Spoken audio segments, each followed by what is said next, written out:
Hi everyone, it's Tuesday, what is it? It's Tuesday, August 14th, 2018. Sorry we're a little late starting today, I was running around all day. But yeah, let's get this going. Today we're going to talk about some independence exercises that have helped me in the past. And I usually don't share too much about what I actually worked on, because I tend to teach, when I have a student, I tend to teach somebody how, what they do. So anyway, we're going to do some of the exercises, or I'll introduce you to some of the things that I worked on as I originally started playing this instrument. And yeah, and then also I'm going to show some examples of the different settings that I've been playing in. So that'll be sort of a new segment. I don't really have a name for it or anything, but yeah, it's going to be some examples from the past. This time, I think a lot of these, or some of them, at least the two of them that I'm going to show today, are from the past. It's like from 10 years ago. And today we don't have the backdrop because I post some of this stuff, like clips from it on Instagram, and everything started looking the same. So I thought, okay, maybe I gotta switch it up a little bit. So here we are today. So it looks a little different. We'll probably go back to the way it was next week. And if you're wondering, today's episode, of course, is brought to you by Usaburo Kokeshi. And here is Yoda. Yay, who doesn't not like Yoda? Everybody loves Yoda. Yeah, he's got a really cool, calm face. And if you're looking for this guy, you can look for him at Usaburo Kokeshi. I'll put the link, as always, later on. Okay, I think that's about it for housekeeping notes. And since I've been running around today, why don't I just kind of play a little bit first? Because, yeah, I missed playing almost all day.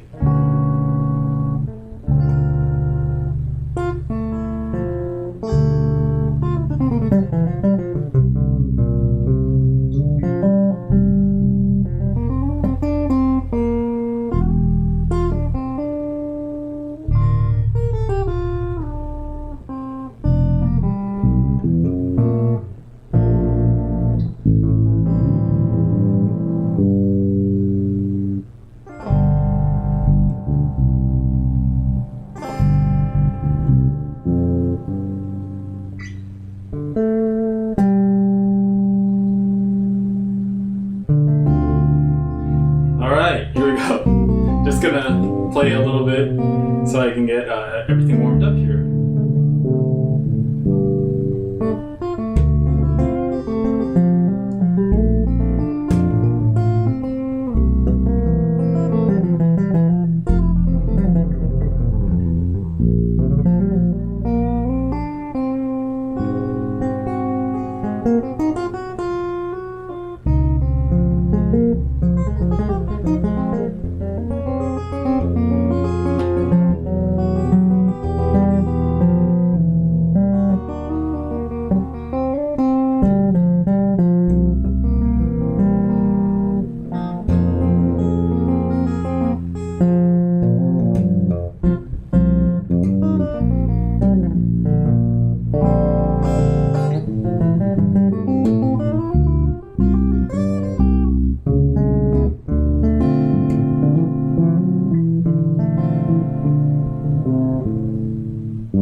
kind of noodling around there. But let's get right into this this thing about practicing.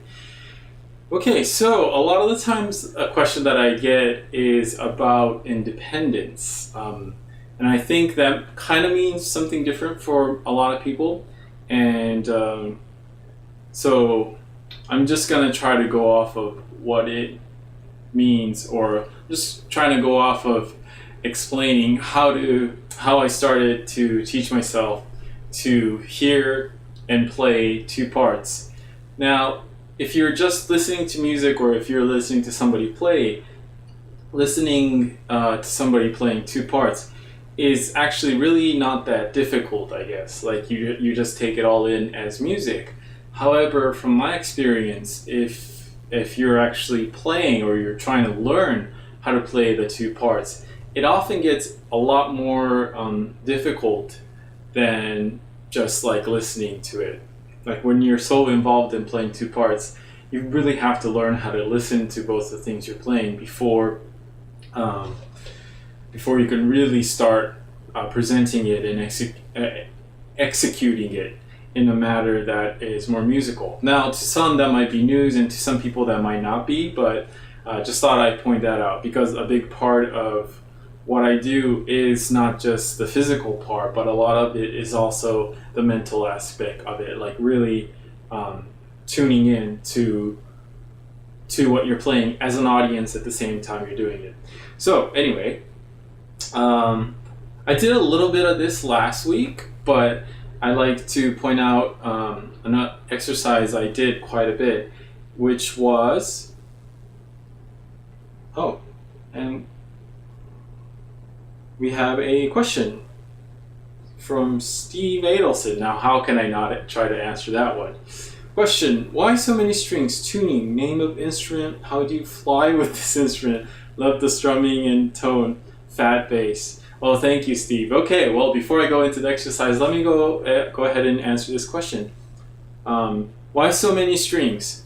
Well, it's because I started with 12, and I'm tuned in fourths and fourths, both sizes fourths. This from a low F sharp to a D for the fretless part, and then a G to a B flat on the fretted portion.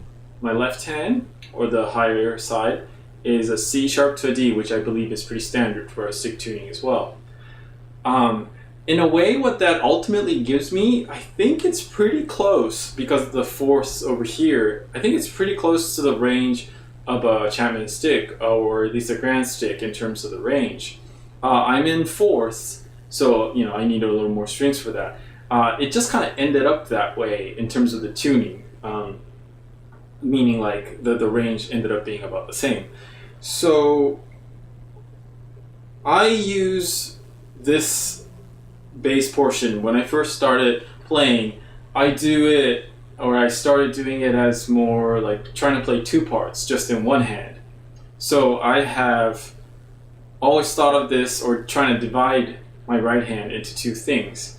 So when I first started playing my war guitar, I had 4 strings that were fretted with wound strings, and 2 strings on top that were plain steel, and that gave me somewhat of a different timbre. And I would do things where, like I'll play like bass note and a top, like chord on top of it or something, And for me, that just playing sort of chord part just with 2 strings was a little, it wasn't like I wanted a little more, let's just say that. That's why I have 4 strings on top that have frets. That way, let's see, I can get like a kind of a nicer sus voicing as well, or I can get more just a straight up, or I can get like closer voicings like that, or I can just do, that kind of a thing, and then combine that with this side hand, and that makes a nice sound. Plus I was doing that a little bit when I was playing earlier, but I can do stuff like, you get like a close voicing, which is kind of nice too.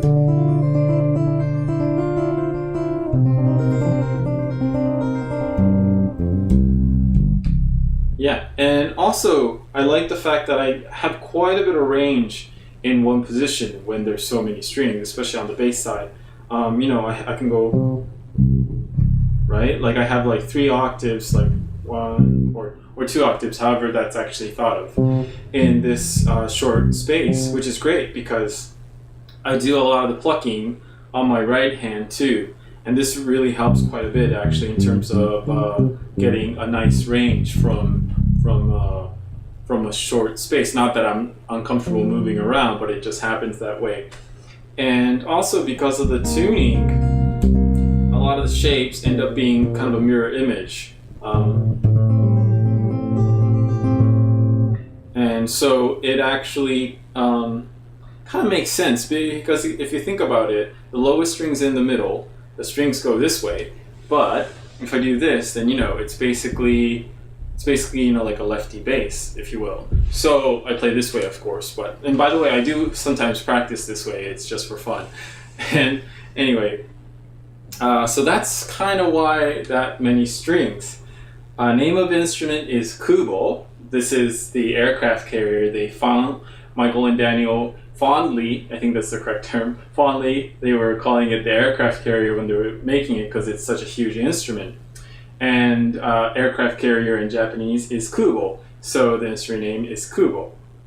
How do you fly with this instrument? I just try to be nice as I can to the flight attendants. That's how I do. And I've been lucky enough, obviously it's in one piece here, that I took it to Europe, in the States, to Mexico, to Japan, and it's if something happens to it, I mean that's terrible, but I mean I don't have this instrument to just not do anything with it, I have it so I can let me just play some background music while I'm talking.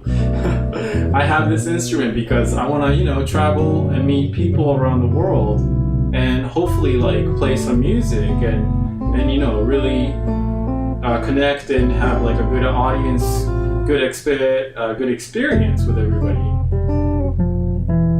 So that is partially why did this refresh?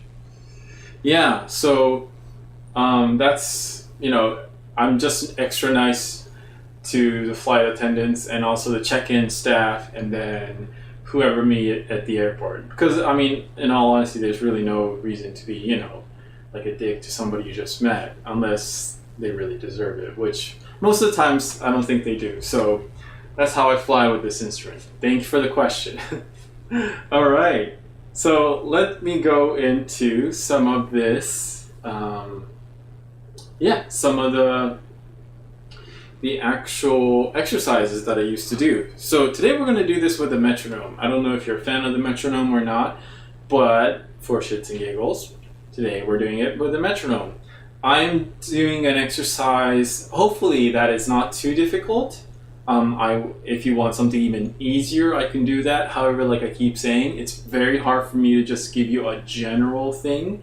So when you want to really when you really want to know what's going on with what you need as a player, usually it has to go with a private lesson. So anyway, I'm going to give you some exercises that I did, and I'm plugging and saying that I did all these with a good friend of mine named Libor Hadraba.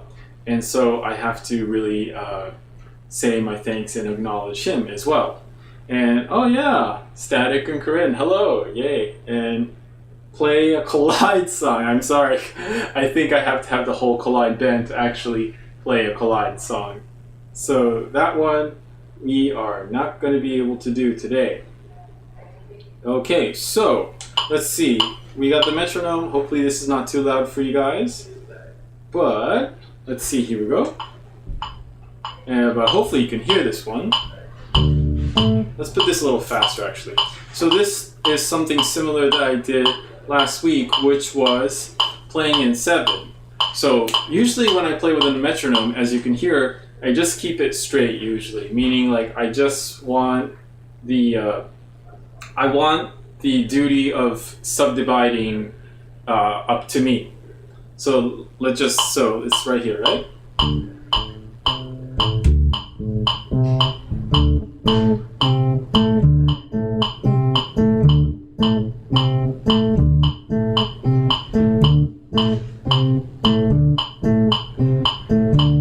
So does that make sense? It is.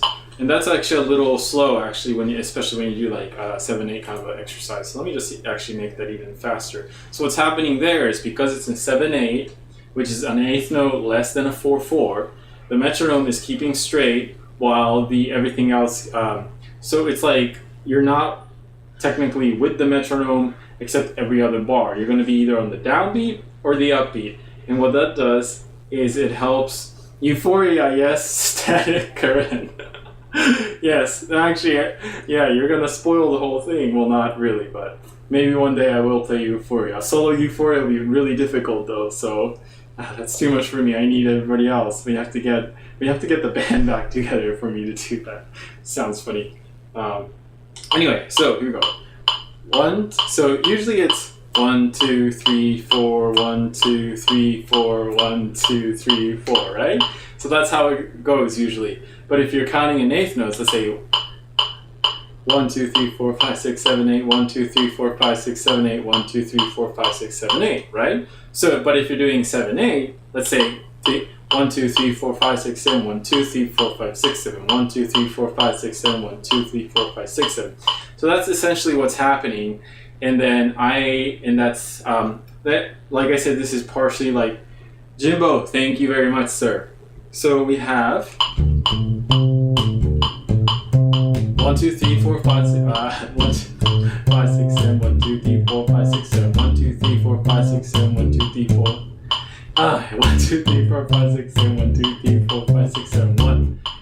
Get it? So it's gonna flip around. So once you get used to that, you can actually, let's say, play something straight. Like you can play like your left hand with the metronome. For example, it's right here, right? So that's like just with the metronome. Nothing like too exciting. But then you can throw in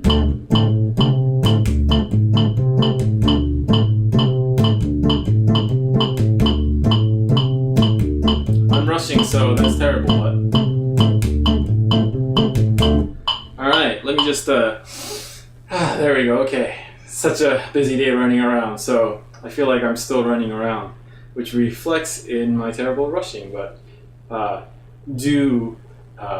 let me go on here. So, let me do that again one more time.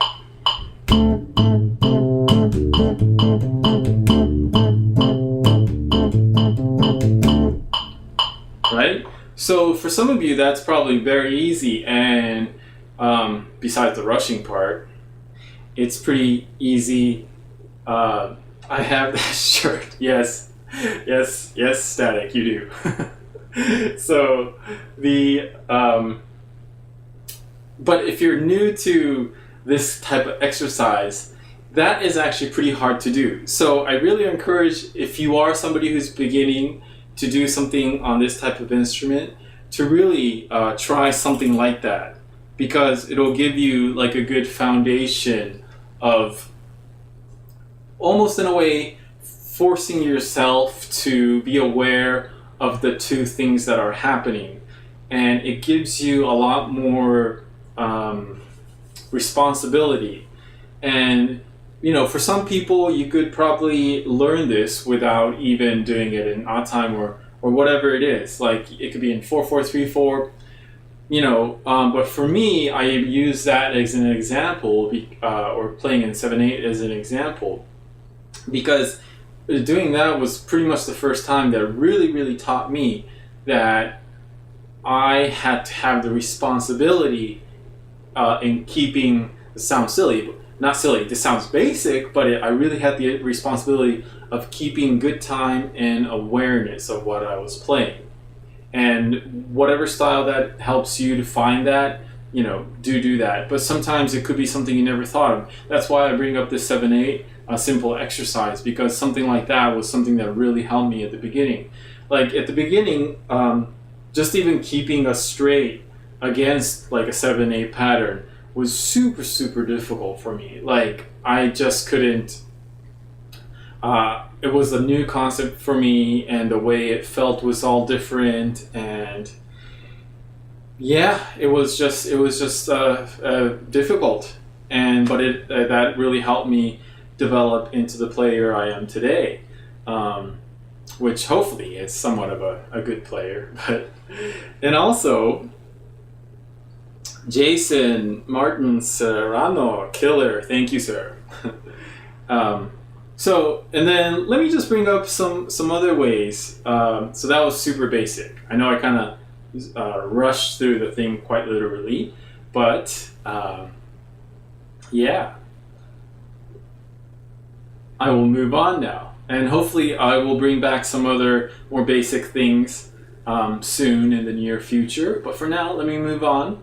And another good way that I'm thinking you can practice is, say, like, take something that you like even a standard or a bass line, and just try to really first learn that. For example, I think one of the first things that I did learn was footprints, which was a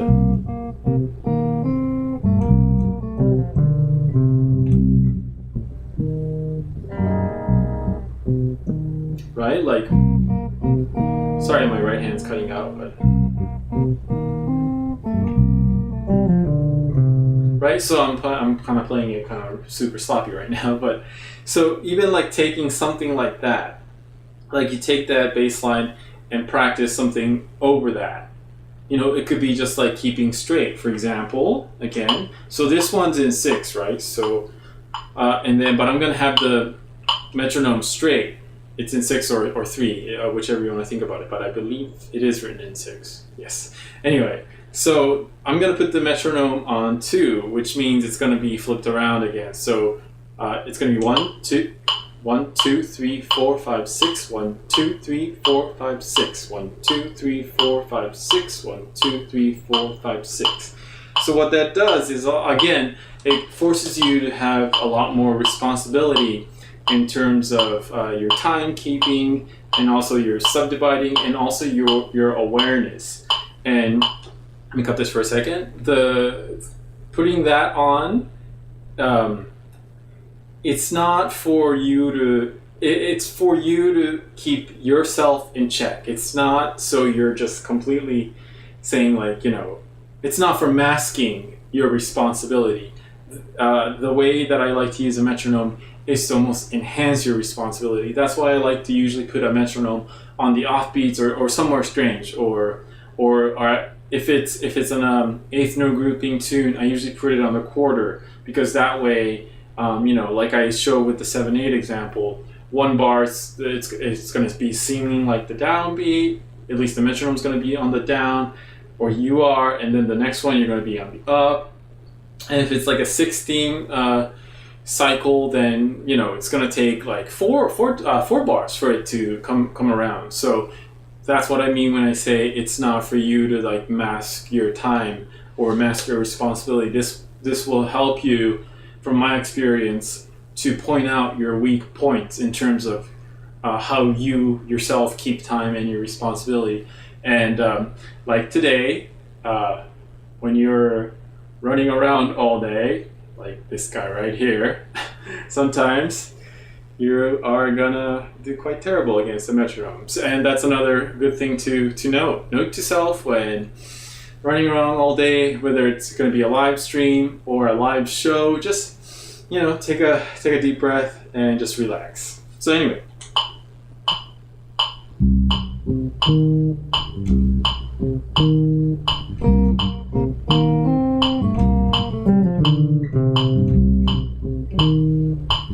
Let's just repeat that. Terrible. Okay, one more time, here you go.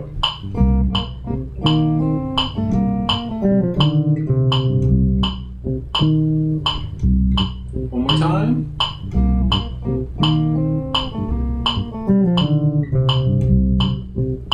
Okay, and then take a break.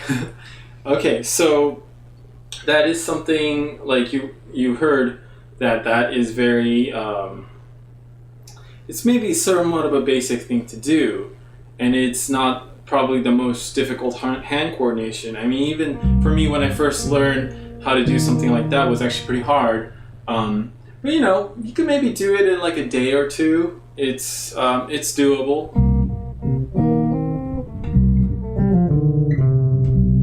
And then, eventually you're going to start to freely play over it, of course.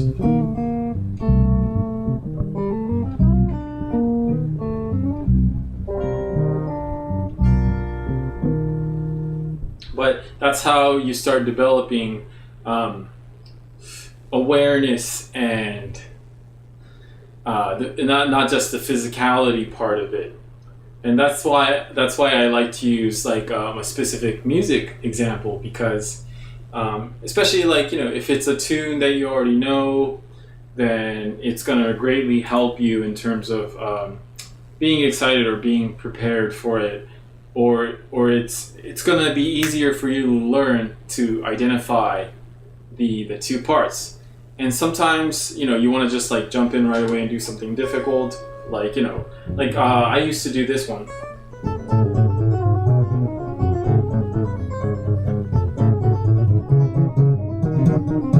So everybody knows that one is the, from Turkish Rondo, the Mozart thing. And, that one too is, I don't know if you want to call that independence or interdependence or just like learning something. But John, thank you for the question. I actually already answered that today, but I will get to that maybe later by typing. So I'm gonna have to skip that one for now. But yes, I will make sure that you will know the tuning of this. So anyway, like playing something like that it's kind of cool when you're learning this type of instrument, and it might be something you want to do, but don't jump in right away and do something that's too difficult. So yeah, like.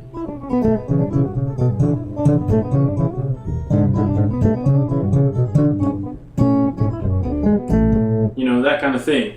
It's all fun, but yeah, do start with something simpler, like the thing that I was doing earlier, like footprints or anything for that matter.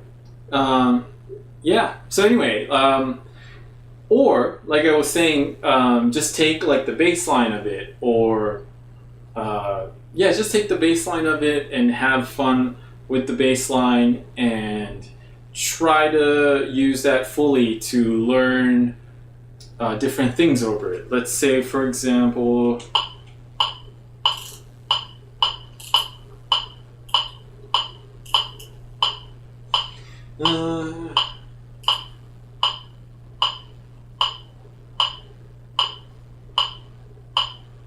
yeah, let's say let's some example maybe like around there.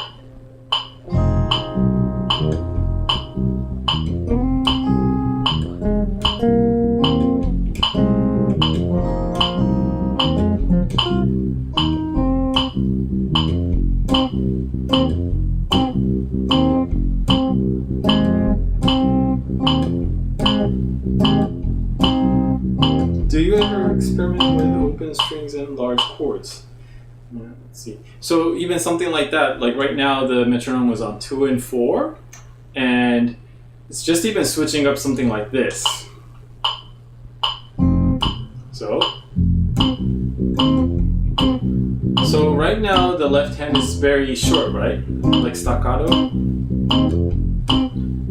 So if you want to switch and like hold the chord,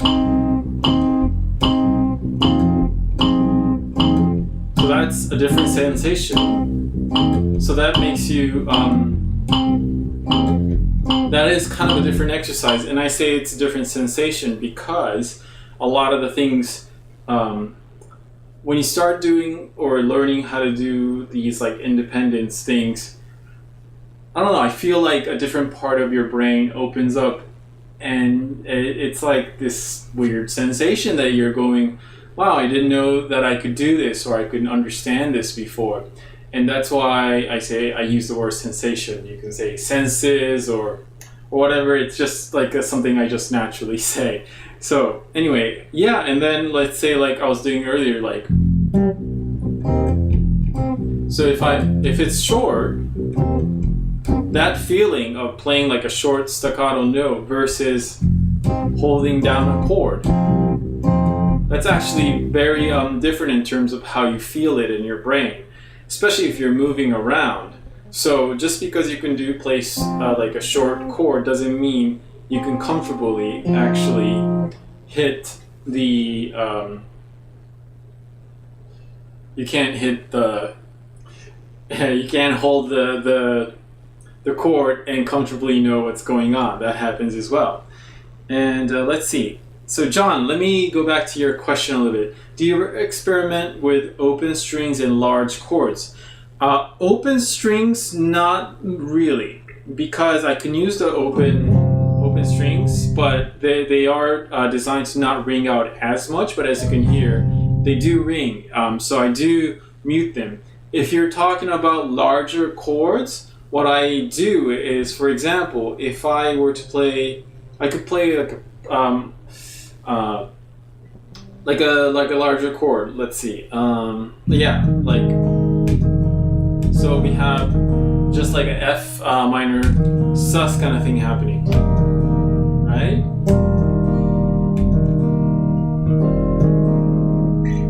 And so that I can actually play with quite a big voicing, right? Like, or I can play the same thing up here. Sorry, I'm cutting out again. Right? So that's pretty big. And the way I'm doing that is I'm actually just holding the chord and strumming it. So let me do the same thing down here, an octave lower. Right? So that's pretty big, and that's pretty nice in terms of sound. And then, by the way, I can actually do. So in that sense, those are larger open chords. Or I can do something, for example, like,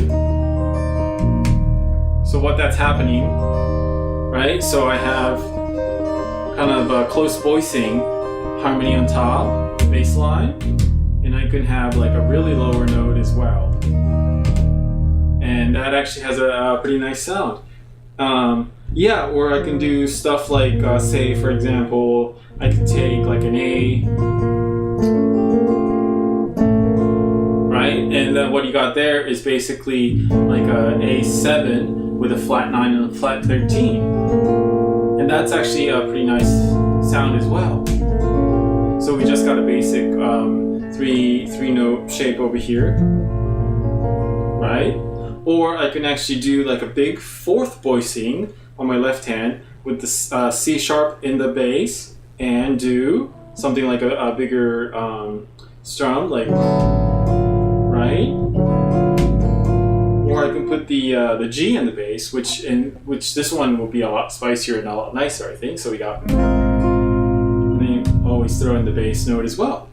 I would love to have one of those just to mess around with the experiment with all my free time. Yes, John, it is quite fun actually experimenting with the different things. Yeah, as I was explaining, like a lot of these voicings that I do are from experimenting, like what kind of sounds I can get. I think one of the more bigger voicings, let's say, I can do or have done in the past, like if you have just like a 7 on top, or F sharp 7, let's say, for this purpose. So you can have the bass in this side as well, and you can have the third, but then you can also have, so this chord will be played on all 6 strings, right? Like, and then, by the way, pinky reporting for duty, because it's my pinkiness reporting for duty to me. Right? So you get like a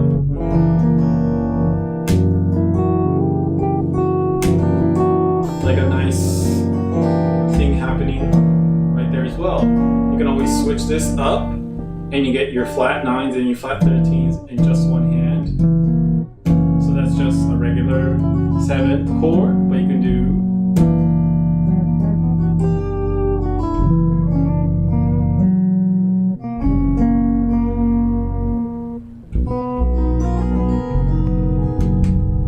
and let's just end on that pretty note right there.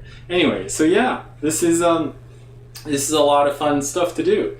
All right, let's see, what's the time? Yeah, actually, let's move on a little bit to another exercise. So this is sort of a new thing that I'm trying. So I'm gonna go ahead and try this today. So this is a musical. Hey, man, I'm really sorry. Should I just call you Jack or Jackins? Dude, you're awesome.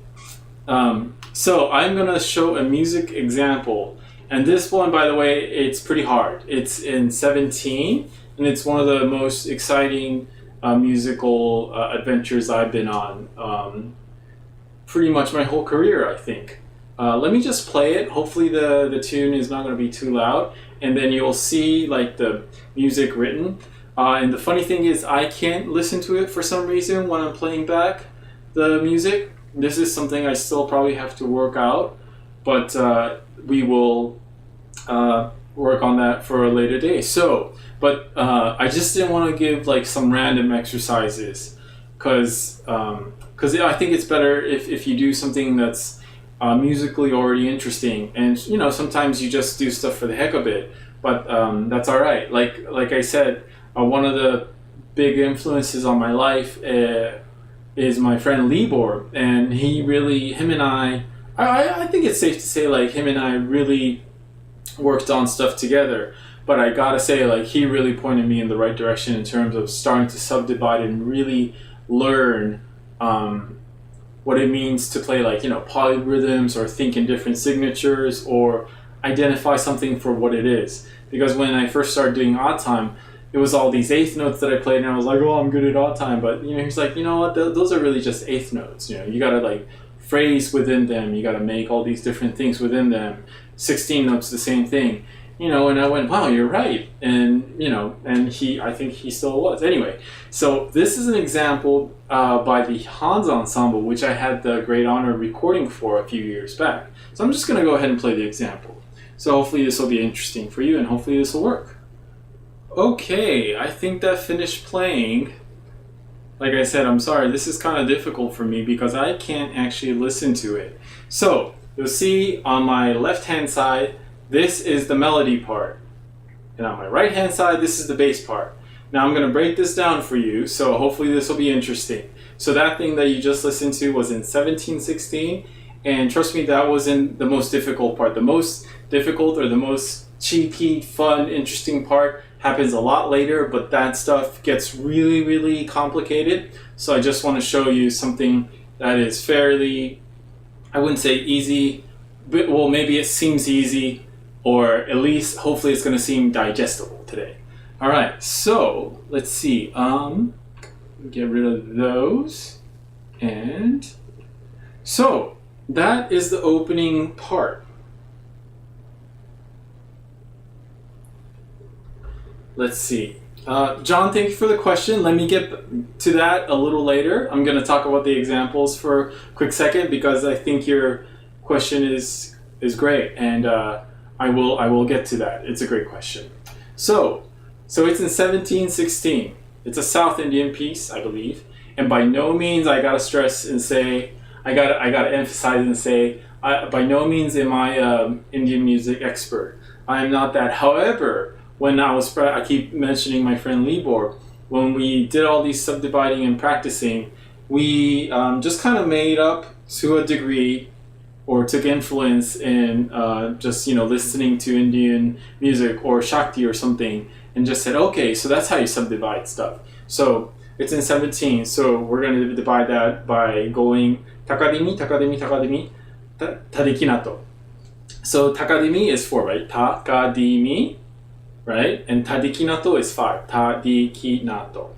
And the way that this one is going to go is so it's in 17, so that's an extra 16 note, then a 4/4. So you got takadimi, so that's 4 16ths. Takadimi, that's 8 16ths. Takadimi, so that's 12 16ths. Tadikinato, and that makes 17. So that's how I'm subdividing this. And let me just play this really quick so you at least have an idea.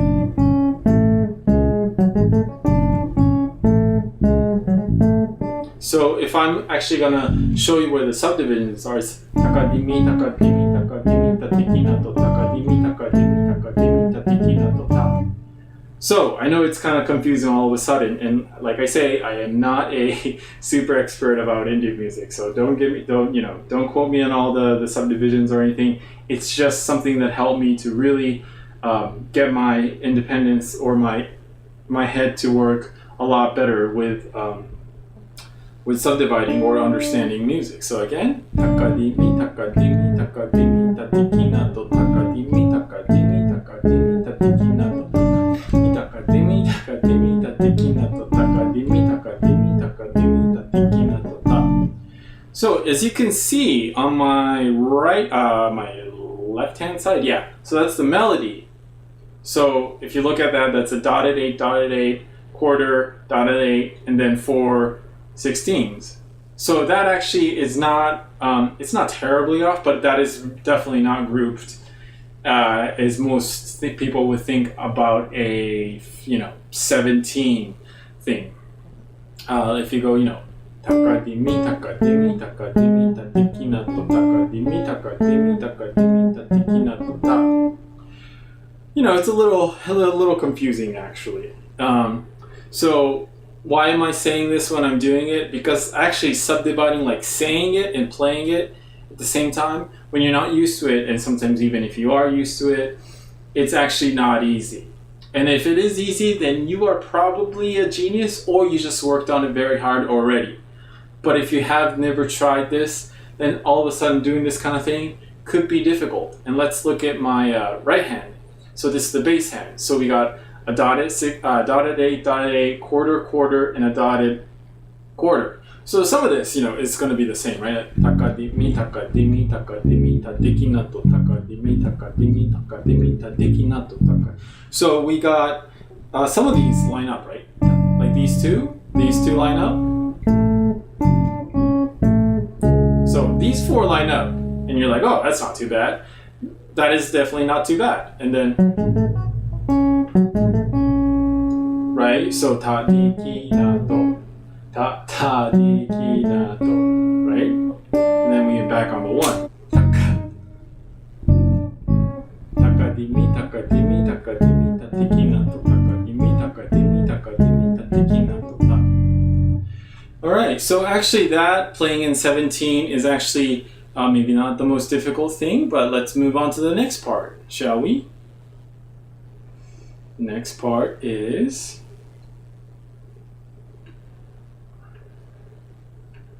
actually, you know what this is? Okay.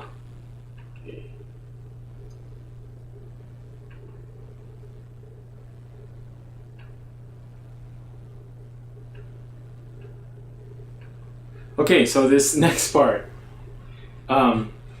If you see, hey Jax, is your kubo heavy? Yes, it is heavy. I got used to it quite a bit, but it is heavy. I'll just say that.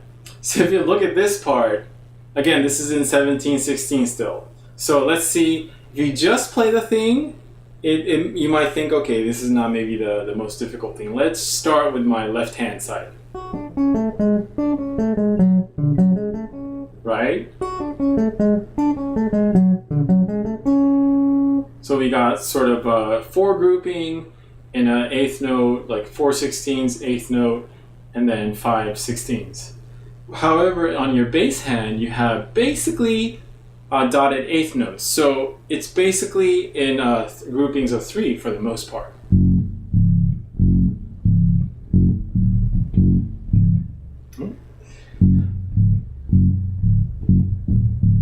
Right? So, but that together is takadimi, takadimi, takadimi, tatikinato, takadimi, takadimi, takadimi, tatikinato. Let me do that again. Takadimi, takadimi, tatikinato, takadimi, takadimi, takadimi, takadimi, takadimi, tatikinato, ta. Right? So now you got like a different thing going on, and you can clearly hear the bass going. Right? While the melody part is clearly going. And that's kind of easy to identify. So this is what goes back to what I keep saying about working on independence is, you want to be able to work on something that you can, in a way, easily identify as a listener, but is actually difficult to execute, right? Right? So that is something that you should really know how to. That's just something you have to learn and know where it is in order for this kind of thing to work. Let me just go ahead and skip on to the next part, just because we're zooming right through these. Okay, so this next part, and honestly the most interesting part is the last. So let's start with my left-hand side. So we got...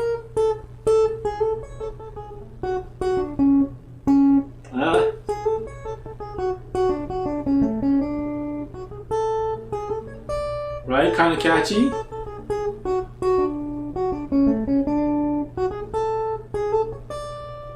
Right, and then on my right hand side, bass hand, we have quarter, quarter, quarter.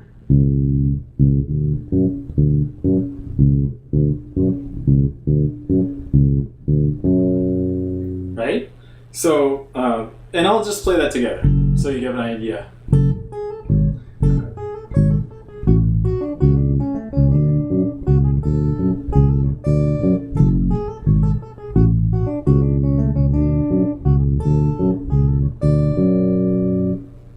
So that's what's happening right there. If you say it and subdivide it, takadimi, takadimi, takadimi, tateki nato, takadimi, takadimi, takadimi, tateki nato, takadimi, takadimi, tateki nato, takadimi, takadimi, takadimi, tateki nato. So, yeah, and I was a little off with that one, by the way, but it was pretty close. So this is knowing how to subdivide, knowing how to keep track of where you are. So there's like three responsibilities when you do this. So you gotta be able to hear what you're playing on both hands and identify them. And right now, especially that last part, right? I think that's kind of a difficult part. So you got takadimi, takadimi, takadimi, tateki nato. Again, just the last part. Takadimi, takadimi, takadimi, tateki nato. So you got clearly this thing where it's going, but that's actually not what's happening because there's an extra 16 note even on the right hand be going. So where is it? There we go. So this bar right here.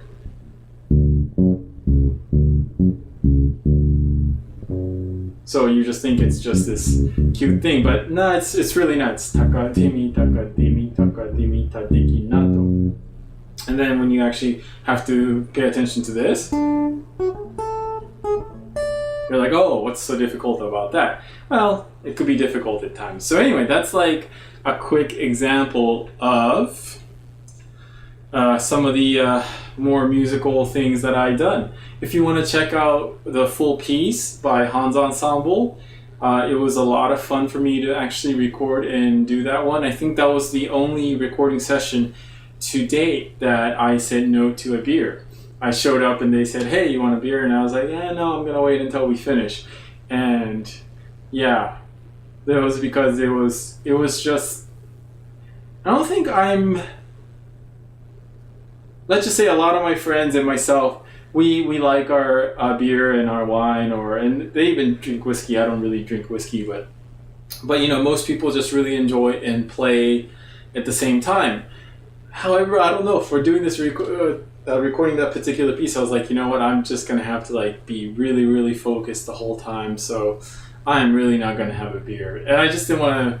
I don't know. I just felt like that might affect me. Like I had like 2 weeks to practice for this recording session, and it was really great, especially because it was a piece that they had tried to record in the past but wasn't able to complete, and so they brought me in. And this was the sort of the coolest part, and yay me, pat me on the back, but I walked in and I did the melody part and the bass part, and I was hoping to like knock it out in 30 minutes. It took, you know, maybe like an hour and a half, 2 hours, but that was still pretty quick, I think, because I think it was in the vault for like 10 years before then. And yeah, it was kind of an honor, honestly, for me to go and play like the bass and the melody for them. And they were all like super kind and got excited, and there's these amazing percussion people with amazing independence, and they were like, yeah, we should really write in the liner notes that the dude played something that we couldn't find players to play for like 10 years, and he did them both at the same time. So I was like, yeah, that's cool. All right, anyway, okay, let me go back. Hopefully John is still watching. I am not sure, but I'm gonna go ahead and answer your question. Is there anything out of the ordinary you do to reduce hand cramping? I play it on my 8-string and I get a good forearm cramp in only a couple of minutes of wide chords. Yes, yes, that is a problem. So for me, the big thing, one of the big problems I had, or cramping or hurting myself, was from when I was originally working on this Pinky Reporting for Duty whole business, and that means like holding a chord and strumming it in one hand, whether it be strumming or individually playing it.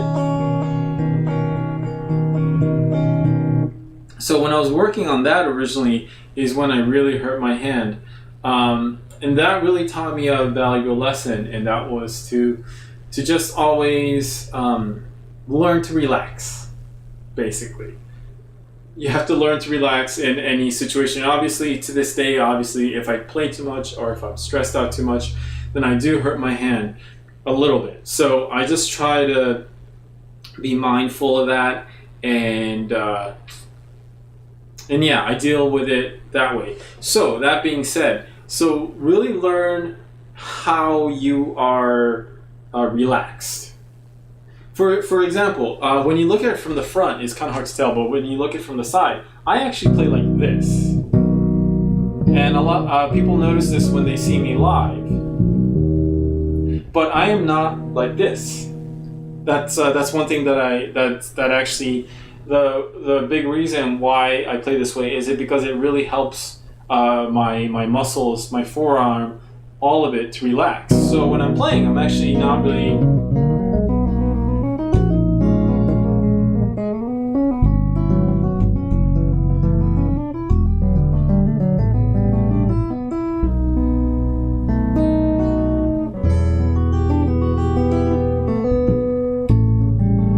So you can see that I'm actually not looking at my hands. It's just, but that is because this helps me relax. So yeah, definitely try to find what your default relaxed position is. That's always very important. By having the instrument in front of me, it actually enables me to, like, I feel like my arms, all of it is a lot more relaxed. And if you can tell, my shoulders are pretty relaxed. Overall, unless I'm having like a super long day, overall I'm a pretty relaxed guy when I'm playing. At least I like to think. And I think I'm getting better at that too. I've only had this instrument for a year, so there has been a learning curve, and I'm like at a good point right now. So anyway, so if you're playing like a large chord, right, or you're doing that, yeah, like a big stretch, make sure, like, okay, you do that, you practice that maybe 2 minutes. Don't do 2 minutes straight. Take a break. And then when you relax. Don't like shake around, just relax. Little episode here. I was at a very kind luthier, guitarist, human being, great dude, and I had some gloves on to keep my hands warm, and he thought I hurt myself, and I was like, no, these are on just because my hands are tired. And he was like doing this, and I was like, oh, what is that? And he says, you know what that is? And I was like, no. He's like, oh, that's all the bullshit that's coming out of your mouth. And I went, whoa, okay, that's kind of out of left field. But he had good intentions. So he was like, I bet you don't know how to relax. And then he brought out this biometer, and he like strapped it on me. And so I'm playing this stuff, or he has this biometer on me. He's like, okay, play. And then I play, and then he's like, okay, now relax. And and I relaxed, and I knew how to relax my body already by then. So he's like, huh, that's weird. Yeah, you are relaxed, And so he like kind of took my instrument and was trying to show me like a relaxed position. He's an amazing guitarist, but he doesn't play anything like this. So he was trying to figure out on the fly where it was relaxed. So he's kind of doing all this kind of thing. And I was like, well, dude, you really got to just kind of push it out and then just relax your muscles. And then sure enough, the biometer stopped and it indicated that he was relaxed. So yeah, so that's my little episode there. And hopefully, John, that helps answer your question in terms of figuring out or not hurting your hands or cramping them too badly. So great question, by the way. So 2 minutes, maybe those 2 minutes you're doing is two back-to-back, break them up. Like, okay, like if you do this for 30 seconds, okay, just at least in between. Like if you're moving, let's say, you might not move in chords this way, but like let's say you're like doing that. Even when you're moving around like that, like every time you move, make sure you relax. Like every time, even for a split second, you go from here to here, right? Or here, here.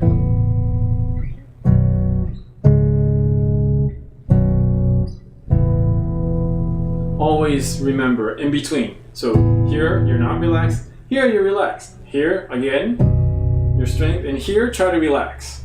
And this is not going to be completely relaxed, of course, but just try to throw in those relaxed moments in there little by little. Thank you for the great question. Hopefully you got some of that, and I think that is something I will address again in the future. All right. So I know I'm going kind of way long today, even though I was a little late to start this. But I have one more thing that I wanted to do today, which was show some musical examples from the past. And a good viewer of mine from the MySpace days, he directly asked about some of this kind of stuff. So I'm gonna kick it off by actually first, I think Static and Corinne are already gone, but so when I first moved to California, or to LA, I was playing in Jesus, Ibanez, thank you, dude. Always, your support is great. I was playing in sort of like two opposite groups. One was a sort of a goth superstar. I don't know if that's the best way to describe them, because to me they're just good music, good people, good real people. And so I was playing with them, and it was much different from a lot of the things I do right now. And I really liked it. The whole experience was great. And by the way, I was also playing in more of a avant-garde, or more of a, I wouldn't say free jazz, but more like, creative, like a cutting edge type of jazz music named Inigolia. So I was doing that and Collide at the same time. Now you might have heard Collide, or at least Static's work, because he made tracks for so many different people. So there's a good chance you've already heard his work before. But this is his project with the singer Corinne. And so I was lucky enough to meet them and join their live group. So what I'm going to do today, in sort of a new segment of where I'm going to look back to what I've done in the past. And that'll be a good example of showing you a good example of showing you how I play in a heavier rock ensemble setting. So why don't we just jump right into it? Hopefully you'll enjoy this. And Static and Corinne, thank you for all the years and letting me show this today. So this is from the DVD Live at the El Rey. And if you are interested in getting this DVD, you can get it from Collide. Their website is collide.net. But anyway, here it goes. And again, I can't hear this for some reason, so I'll just cut it off like some way midway. But yeah, hope you enjoy this. So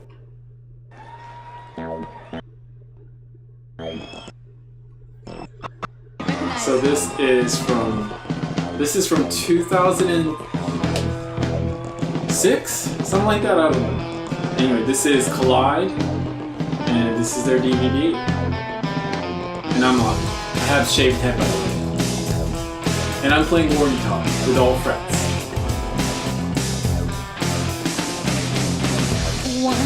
By the way, that's a real kimono. Hope my talking isn't ruining the viewing experience. Right? So we have 2 guitars, keyboard, tracks, drums, singer, and myself. So I'm only playing the bass side of the world part. But hopefully the audio is coming out great and you can hear that it's actually worked great. I think it's really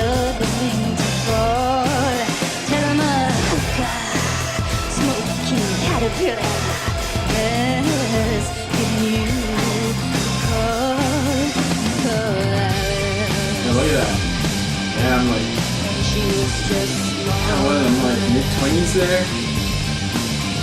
Crazy. When the man on the chessboard never tell you where to go, and you just had some kind of mushroom, and your mind is moving. Anyhow, so that gives you a pretty good idea. Alright, let me cut that off for now. Eric and Kirlin, thank you for letting me show that. Hopefully that was kind of a fun experience for those of you who are still watching. And that one is Collide, and that is from 2006 or 7, something like that. Jesus, yes dude, thank you. I appreciate you watching. So this next one is an example that I worked with, and I think Evan was specifically talking about this type of music. And he was talking about more, he had a question about stuff about I done in the past with Shane Gibson and Thomas Lane. I don't have specific stuff to show from that, and even if I did, maybe I wouldn't show it just because I don't know, I don't feel completely comfortable showing that. However, I'd like to show something that used to be on my old website, so maybe some of you have already seen it. But this is something that I got permission from Isao, who was the leader of the tour. Amazing guitarist, great dude. If you don't know him, his name's Isao. He used to play a 7-string. He plays an 8-string now. Cool player. You might have seen him playing guitar for Baby Metal. He has his own solo project that he's been doing for years.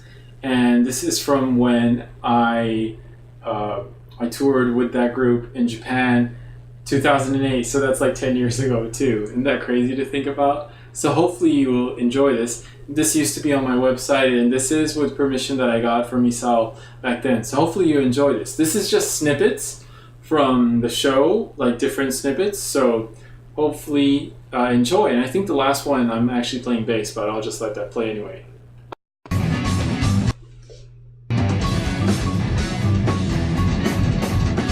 So if the sound in video quality is not great, it's just a little old.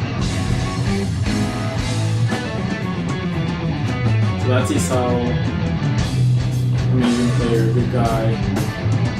You see Shane rocking out. I'm rocking out. If you get closer to me, you can see my crazy hair.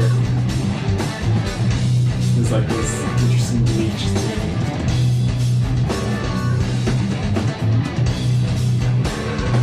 There's Thomas Lane, good dude, can't say good enough things about him. I think there was a shot of Kiyomi earlier, but for those of you who don't know, Kiyomi is an amazing person, amazing warrior player as well, great musician. There's Shane.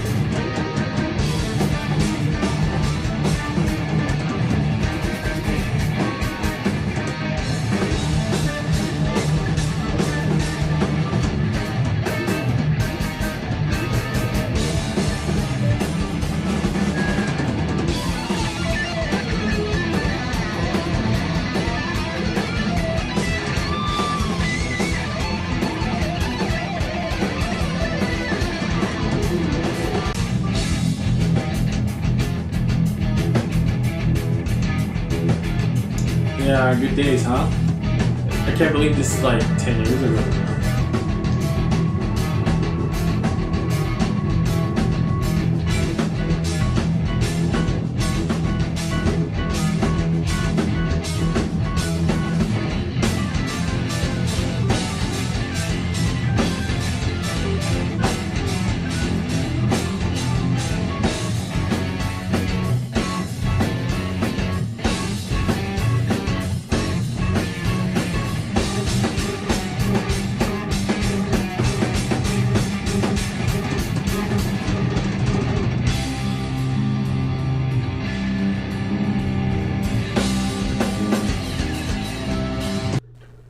right. Cool. Well, hope you guys enjoyed that one. Evan, I will probably have to send you a link or a time that you can check that out. And maybe you've already seen this one because, since you've been following since the MySpace days, then, I have an idea. I have a feeling that you've already seen that on my old website. But just wanted to bring that back and and just show you the different settings that I've been playing this instrument in. One of the things that I really enjoy and work on daily is to play more improvisationally. Is that a word? It's an attitude, if anything, right? So I work on a lot of things and try to memorize how everything feels to me when I play this instrument. And it is something that it's a constant work and constantly evolving, both mentally and physically. But I think physically I'm pretty close to where yes, just MySpace days. I know, right? Crazy. Anyway, so physically I feel really good about what my capabilities now in terms of my strumming and all the plucking I can do and a lot of the things that people don't realize until I break it down. And I think that that's a good thing because, we want to be able to be musical and, do important things and make it seem easy, actually. And hopefully I can keep doing that, because I feel like as much as I really, really enjoy playing this instrument, I think this past year when I was on stage, maybe I was a little too involved in just playing, so I've been really just kind of trying to just relax a little more, or just not worry about all the responsibilities that I feel like I have when playing. So it's a constant thing. And anyway, back to why I do or why I play the way I do now is because I just really enjoy more the improvisation stuff. And so for me, like, that tour was great, but I don't think music-wise it fits me the best. And it was a great experience. I'd like to, of course, say thanks to Isawa and all the members then, and all the people who've been checking it out since then. And I know some of you are still actually fans of what I do, which is really much appreciated.